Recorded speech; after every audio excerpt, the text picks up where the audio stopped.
Lucas 22, 14. Seguramente la mayoría de vosotros, como ya he dicho en alguna ocasión, conocéis bien este pasaje en Primera de Corintios, como también los pasajes en los Evangelios.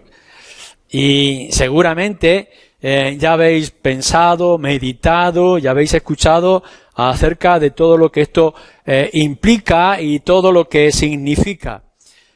Así que yo no espero de decir nada nuevo que vosotros quizá ya no sepáis, sobre todo los que sois creyentes y parte de una iglesia. Lo que sí me voy a proponer en estos próximos 2 o 3 domingos es traer unas meditaciones en este pasaje, porque mi intención es que sepáis, que sepamos qué es lo que realmente significa esta institución de parte del Señor, este mandato que, como hemos leído, nos dejó en su última comida con los discípulos antes de su muerte. Tenemos siempre un peligro. Creo que la rutina es buena en nuestras vidas. Pero claro, si tenemos una cierta rutina sin meditar de vez en cuando el qué y el cómo o por qué estamos haciendo esas cosas, puede que pierda todo el valor y todo el significado. Y este es quizá el peligro que afrontamos cuando tenemos ante nosotros este pasaje y este mandato que repetimos muy a menudo. Nosotros solemos tener esta mesa del Señor 2 veces al mes. Hay iglesias que lo aplican en cada reunión o en cada actividad, y hay incluso algunas que solamente la celebran una vez al año.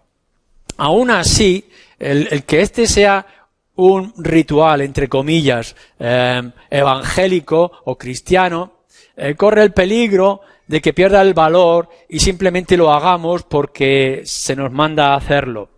Y yo quisiera que no fuera así, que lo cambiáramos y que cambiáramos nuestra perspectiva cada vez que el pan y el vino se ponen delante de nosotros de esta manera. Daros cuenta de que este pasaje que acabamos de leer en Primera de Corintios está unido al anterior y al que ha de venir después. Y al anterior ya decíamos el domingo pasado que nos recuerda o nos señala algo importante. Nos hace una exhortación para que nos reunamos para lo mejor y no convirtamos lo mejor en lo peor. Que a veces olvidamos lo que es nuestra actitud y nos conformamos con hacer las cosas. He ido a la iglesia, he cantado al Señor, he leído la Biblia, he escuchado un sermón, ya he cumplido. Pero en realidad no es el cumplimiento simplemente estar presente, sino que lo podamos buscar con nuestra actitud y nuestro comportamiento, que nos va a señalar a partir del versículo 27 también el apóstol Pablo. Y esto es algo que se pierden aquellos que no vienen a las reuniones. Es decir, que hay creyentes que piensan que pueden honrar al Señor en sus casas o que por alguna circunstancia o excusa han dejado de venir con regularidad. No hablo de los que no pueden o de alguna circunstancia puntual que pueda venir, sino aquellos que se han relajado en sus casas. La Escritura nos está señalando, y en particular este mandato, como vamos a ver, requieren que nos reunamos porque lo mejor está cuando el pueblo se reúne. Y esto deberíamos de tenerlo. Nuestro pasaje va a estar enlazado con ello. Vamos a tener que mirar qué es esta institución, qué es este pan y este vino. Primero tenemos que ver la enseñanza. Luego ya después, más adelante, podremos ver la multitud de detalles que se desprenden de esta enseñanza. Detalles que a veces traen diversidad en la iglesia evangélica, en el pueblo de Dios. Pero lo que tenemos que buscar en primer lugar es aquello que es esencial. ¿Qué es lo que realmente este pasaje nos está trayendo, nos está enseñando? Más adelante también tendremos que ver algunos errores que son fundamentales, sobre todo que tengamos en cuenta en nuestro propio país y que deberíamos de evitar. Y después, cuando lleguemos al versículo 27 en adelante, que tendremos que buscar, de qué manera nos podemos beneficiar de una manera concreta de este pasaje o de este mandato del Señor. ¿De acuerdo? Así que vamos a ver hoy 4 cosas concretas. Meditar en las primeras ideas que este pasaje se desprende para nosotros. Primero, tenemos que preguntarnos, lógicamente, ¿qué es esto? ¿Qué es esto que tenemos delante de nosotros? Y el versículo 23 ya nos lo dice de una manera Pablo, y el Señor también nos lo señala en el texto de Lucas, como en los demás que pudiéramos leer. Porque yo recibí del Señor lo que también os he enseñado. Y entonces nos dice que el Señor Jesús, en la noche que fue entregado, tomó pan. Así que lo primero que vemos es que es una enseñanza y es un mandato. Pablo posiblemente recibió instrucciones directas de parte del Señor. Es decir, no está hablando como dice Lucas o como dice algún evangelio o dicen los apóstoles que estuvieron con el Señor. No, Pablo mismo dice, yo recibí esta instrucción y por tanto yo ya os la he transmitido a vosotros.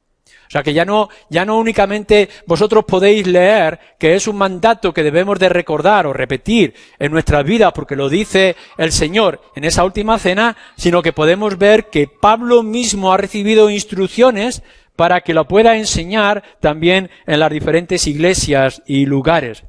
La manera en que lo está poniendo es, bueno, ya lo enseñé. En alguna ocasión ya hemos dicho que este pasaje o esta carta fue escrita unos meses después o un tiempo después de Pablo haber establecido la iglesia en Corinto, con todos los conflictos y tensiones o divisiones que se planteaban en el principio de la carta, en su tiempo ya lo veíamos. Pablo no está diciendo, ahora en la carta os traigo un nuevo mandato, sino que está diciendo, esto fue parte de lo que yo ya dije incluso en el comienzo. Podemos imaginar, por tanto, que cuando Pablo se acercó a la ciudad de Corinto y empezó a predicar el Evangelio, ya estaba en ese momento enseñando estas cosas. No simplemente fue llegar y decirle a la gente en Corinto, judíos y gentiles, Cristo ha muerto para salvación de pecadores, creed y convertíos, como nos dice en el capítulo 2, yo solamente quiero saber esta cosa, o con esta manera he venido, Cristo y el crucificado. Sí, Cristo y el crucificado. Esa es la esencia del Evangelio, que la gente venga y ponga su confianza en Él. Pero aquí nos está diciendo también que en ese comienzo de la Iglesia ya había instrucciones concretas como esta. Es decir, que os reunáis y cuando os reunáis toméis un poco de pan y toméis una parte del vino y conmemoréis lo que el Señor ya nos dijo que debiera de hacer. Nosotros ya hemos leído lo que aconteció en aquella noche, cómo el Señor Jesús se acercó con los discípulos de una manera muy especial, cercana a ellos, y le dijo, he deseado mucho estar con vosotros, vamos a hacer esta cena.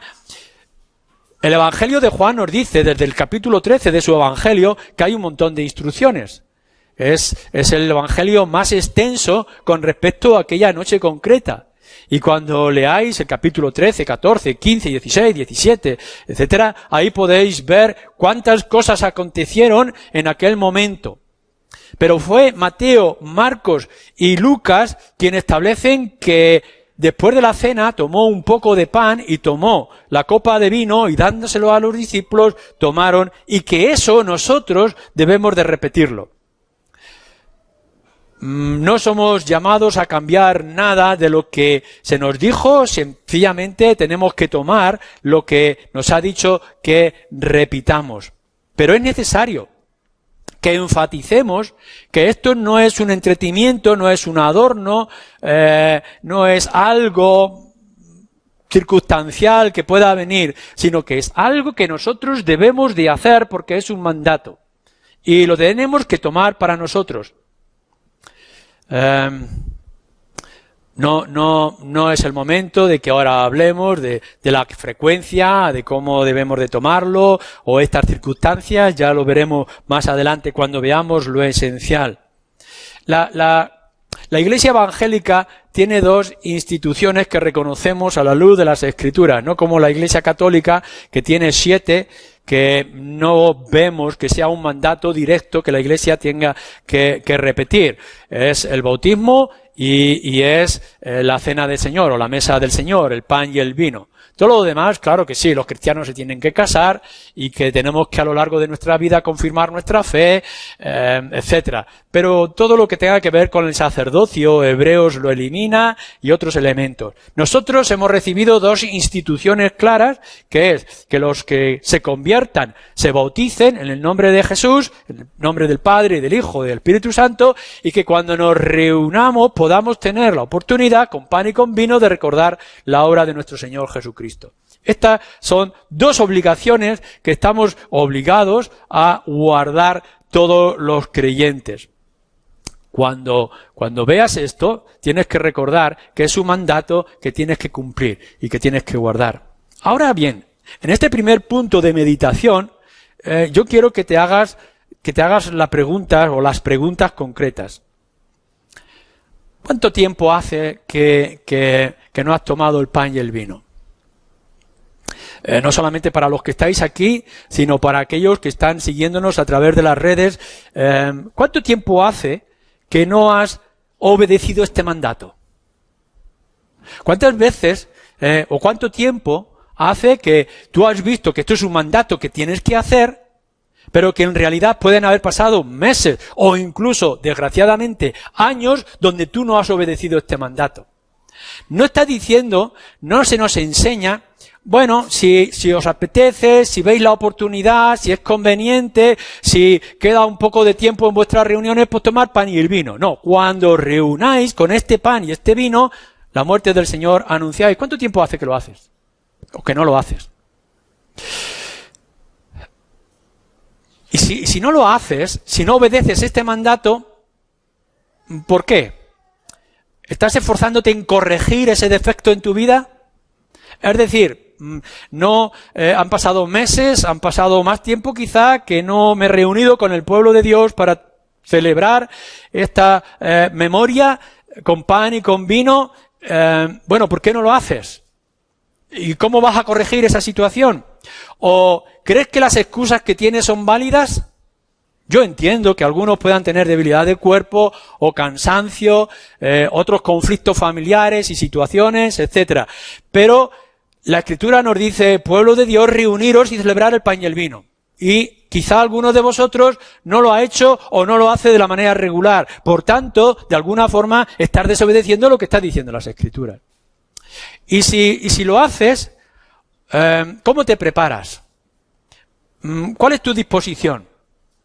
Es simplemente estar diciendo, bueno, si hoy si pasan el pan y el vino, tengo algún conflicto personal, tengo alguna ira en mi corazón, no la voy a tomar.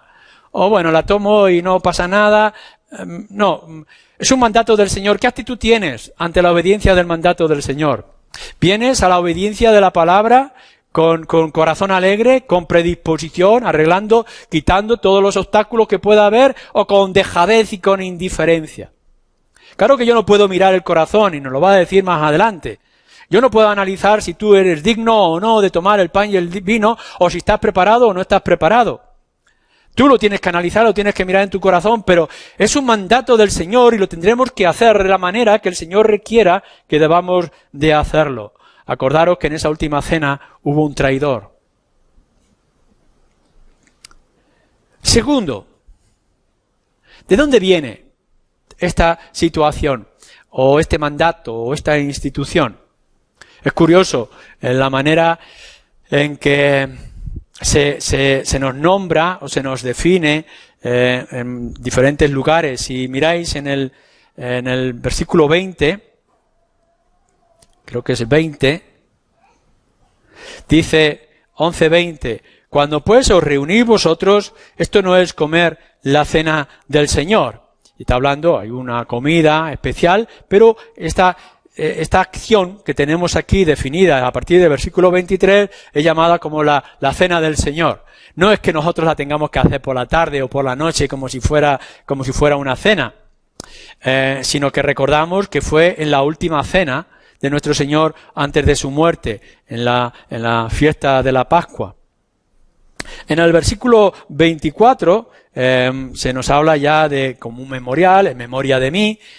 Lo hace también los evangelios en el pasado, una conmemoración y un recuerdo. Si vais al capítulo 10, versículo 16, se nos habla de la comunión con el Señor y por tanto también con los creyentes, cómo actuáis, cómo estáis en la comunión. O en el versículo 21, capítulo 10, versículo 21, que habla de la mesa del Señor. En el libro de Hechos, cuando leéis en el capítulo 2, nos habla de simplemente el partimiento del pan, cuando se reunieron y partieron el pan. Entonces, podemos ver cómo es el simbolismo de recordar, de enfatizar lo que en aquella última noche, cena, comida, pan y vino implica para nosotros. Hay otras definiciones que se han hecho a lo largo de la historia.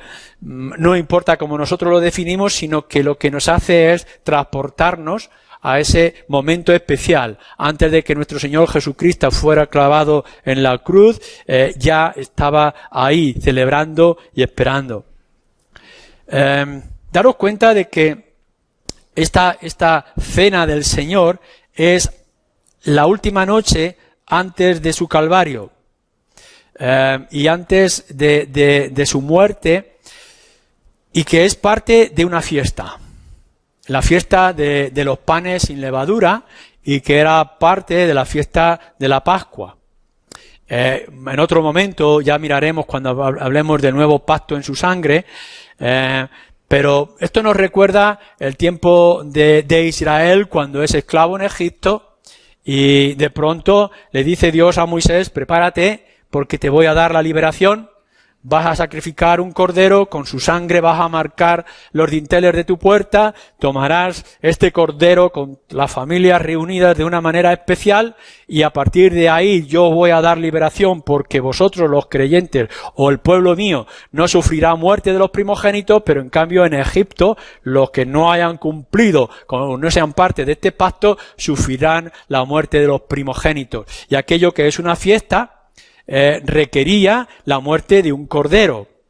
Eso dice: después vosotros lo celebraréis, y cuando estéis en el desierto y en la tierra prometida, os reuniréis todos y tomaréis este cordero, lo comeréis de esta manera y recordaréis cómo yo os liberé de Egipto. Y nuestro Señor Jesucristo escoge esa fiesta concreta, la del Cordero Pascual, donde los panes se deberían de tomar de una manera muy concreta y muy especial, sin levadura, etcétera. Y que todo eso estaba anunciando en el Antiguo Testamento lo que él ahora anunciaba que iba a hacer unas horas después. Esto es muy especial. Fijaros que no hace el Señor esta cena después de haber resucitado y del sacrificio, sino que la va a hacer antes. Yo he deseado que llegue este momento para estar con vosotros. Yo quiero cumplir lo que se estaba anunciando con esta fiesta pascual en este momento. Esto que ahora yo estoy haciendo, que no lo entendéis de momento, lo entenderéis después, está cumpliendo y satisfaciendo lo que yo estaba, lo que el Padre estaba requiriendo que fuera así. Así que todo esto es muy especial. Ese momento solemne, esa segunda copa. El Señor toma la copa, dice: ya no volveré a tomar de esta copa, pero después de la cena tomó el pan, un trozo de pan, y lo pasó a los discípulos, ya estaban satisfechos, tenía algo simbólico, y después de haber cenado tomó también la copa, la segunda copa, y la pasó a los discípulos, y con esta copa yo ahora os digo esto. Yo puedo imaginar después, cuando se sentaran los discípulos, cuando Mateo pudiera estar escribiendo su evangelio, cuando Lucas empezó a investigar lo que estaba ocurriendo, lo que les hacía ver y recordar lo que el Señor Jesucristo hizo.